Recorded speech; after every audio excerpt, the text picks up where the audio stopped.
My name is Sherry Lee Bretz. I live in Hillview, Kentucky, and I've been fighting a hellacious battle for over 25 years.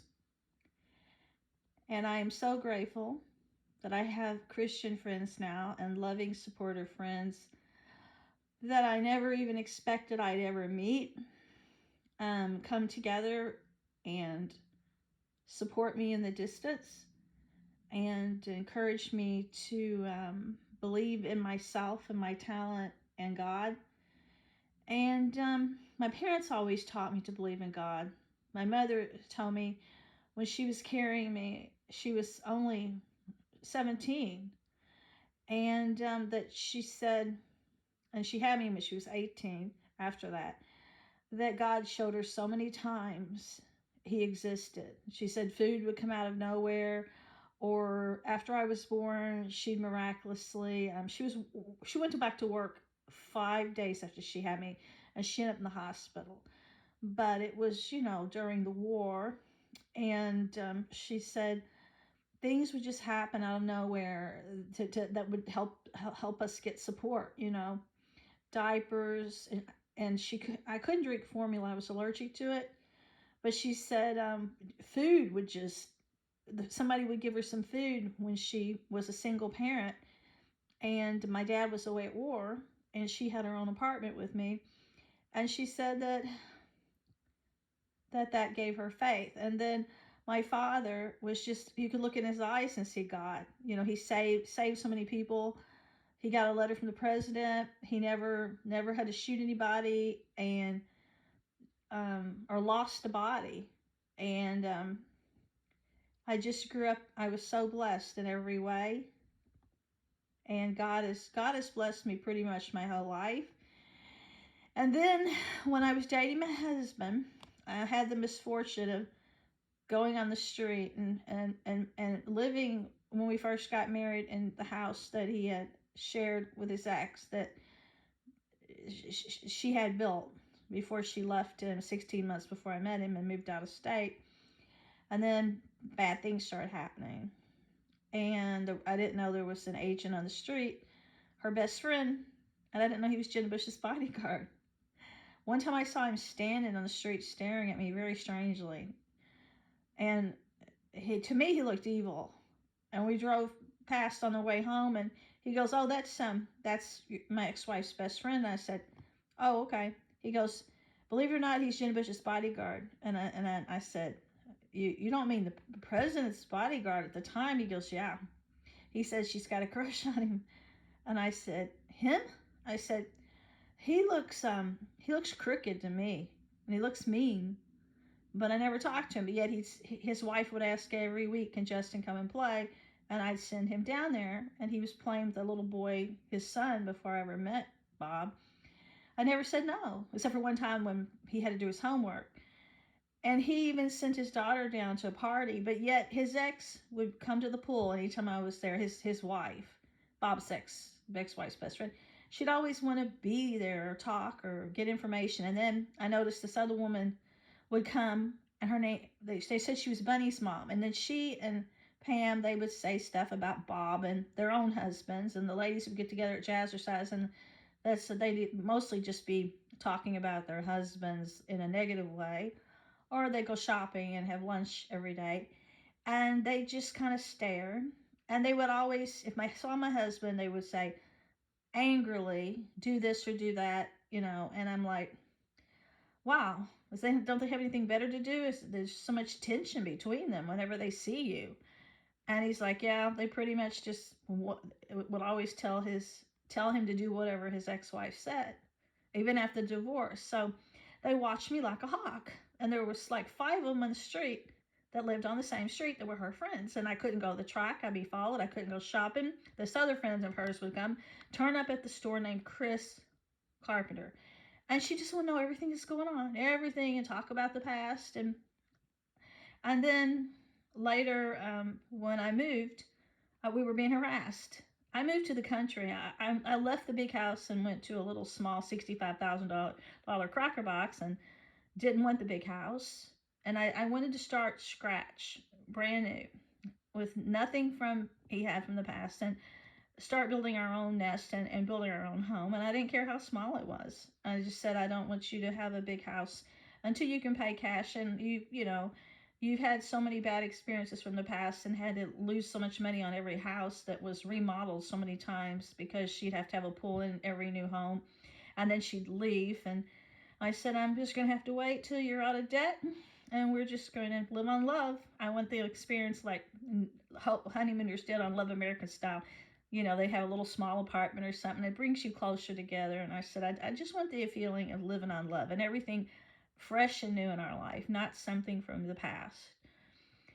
And it was a nightmare. We were in court. She kept us in court for 2 years, always filing motions on our anniversary, anything to keep control and try to tear our lives apart. But I didn't find out to some great friends online. I think it was last year or a little over a year. And they told me who was doing all this. And I'm shocked. I'm heartbroken. My life is over. My health is shot. My mind is shot. And my home has been broken into so many times. They destroyed my dream of having a nest. And they destroyed my dream of having a happy forever home. And so my friends, a lot of Christian helped. And they put this book together in the right order tonight for me. And they used things I've written, the hardships from my past, and they've exposed criminals. And they also exposed my parents' murderers. It's there. It's reality.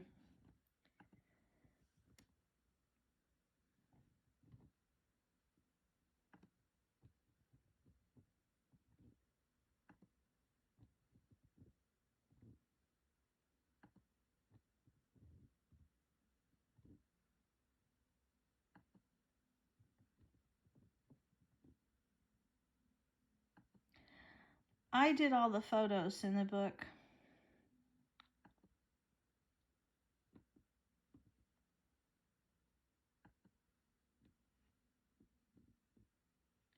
Thank you and God bless you. I love you all so much for your kindness and your authenticity in a mad world where everything now it consists of lies.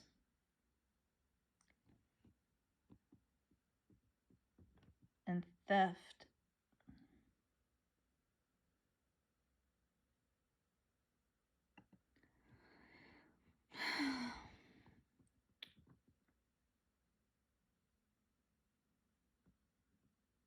I photographed Satan on the rocks on Old Preston Highway, and they tried to kill me and sent these Disney threats. When I went to church, they didn't want me going to church, and they follow me wherever I go, and then they do horrifying cartoons. And most of the cartoons they do, I'm being murdered, or I'm enslaved, or they've turned me into some kind of devil queen against my will. They said this is the one that's been hunting and stalking me. They said Alex Disico, Sarah Dyer sent him to murder parents.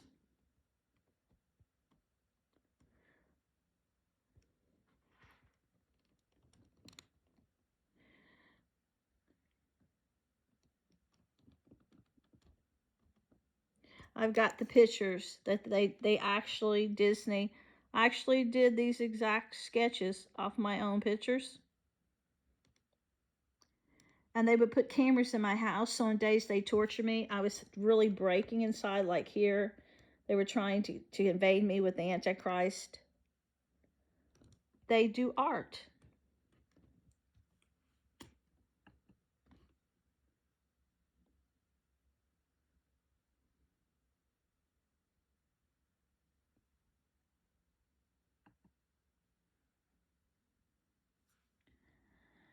When I first started noticing these bat faces on trees here at Iroquois Park, Coast Department Store, I noticed faces like this.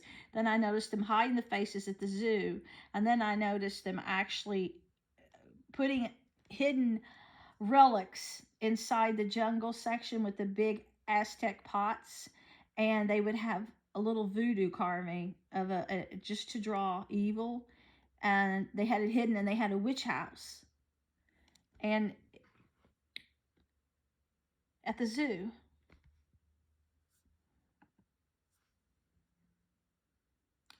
I took that at the zoo. My dogs, they killed my little beautiful little Olivia. They killed several other pets. They killed Prince. I was in Hawaii at a conference. And then here's what dogs look like.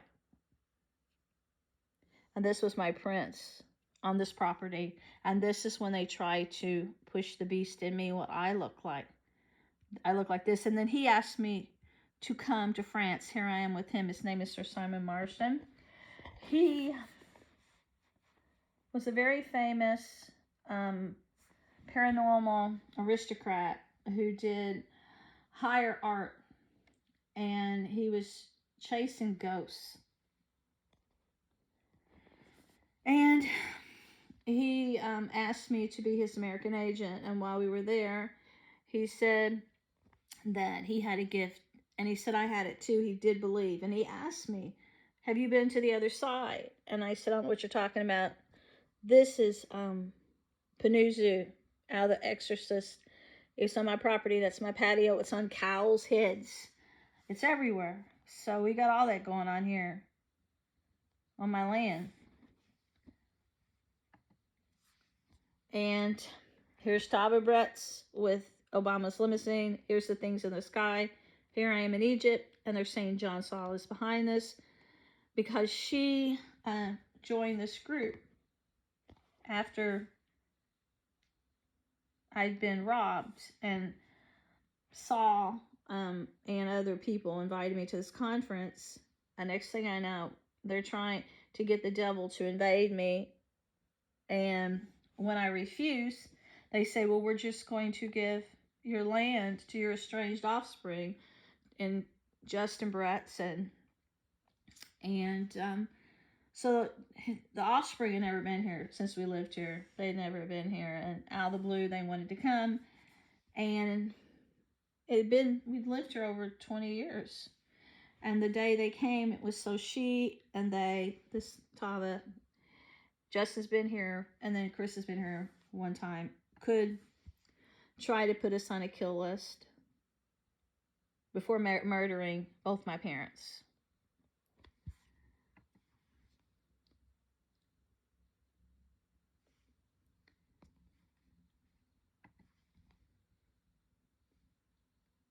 This is the truth.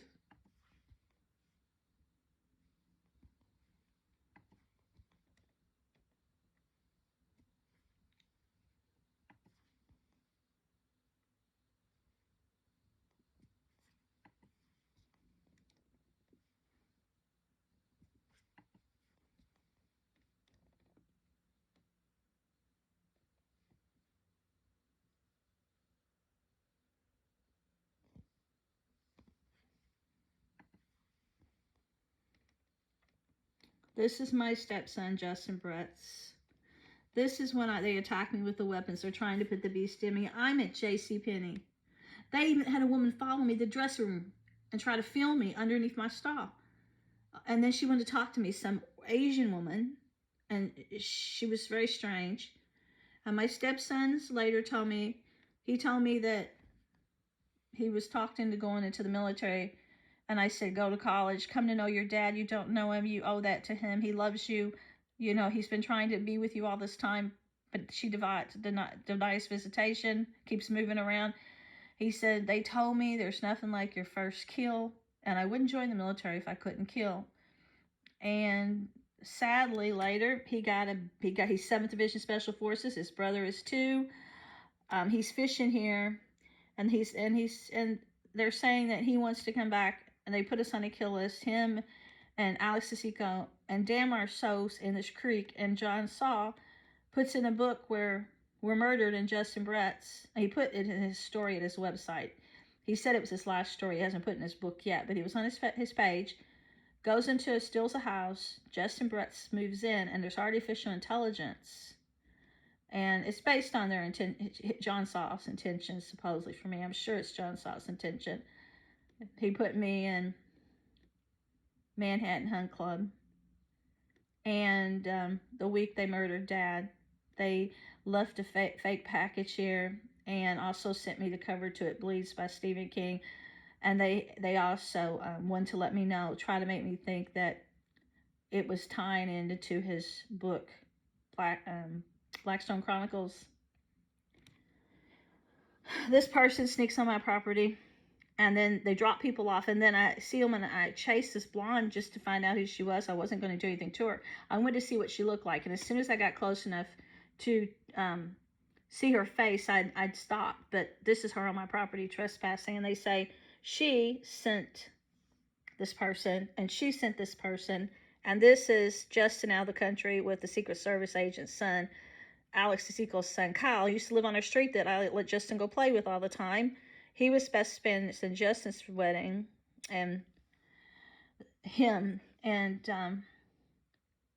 she's traveled several places with him. She's lived in 4 different cities. The Secret Service agent has, because he has his own security company. They have tortured me unbearably. Put hidden cameras here, used military weapons to make me pee blood for 4 years. And look who else is involved.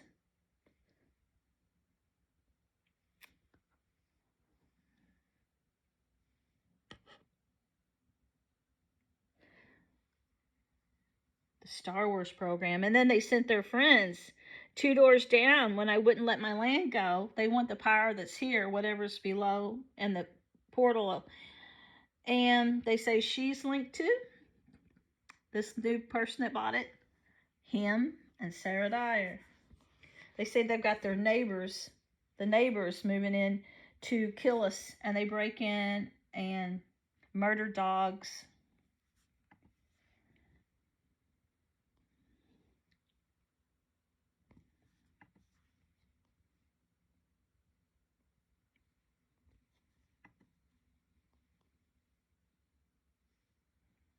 Here's my buddy,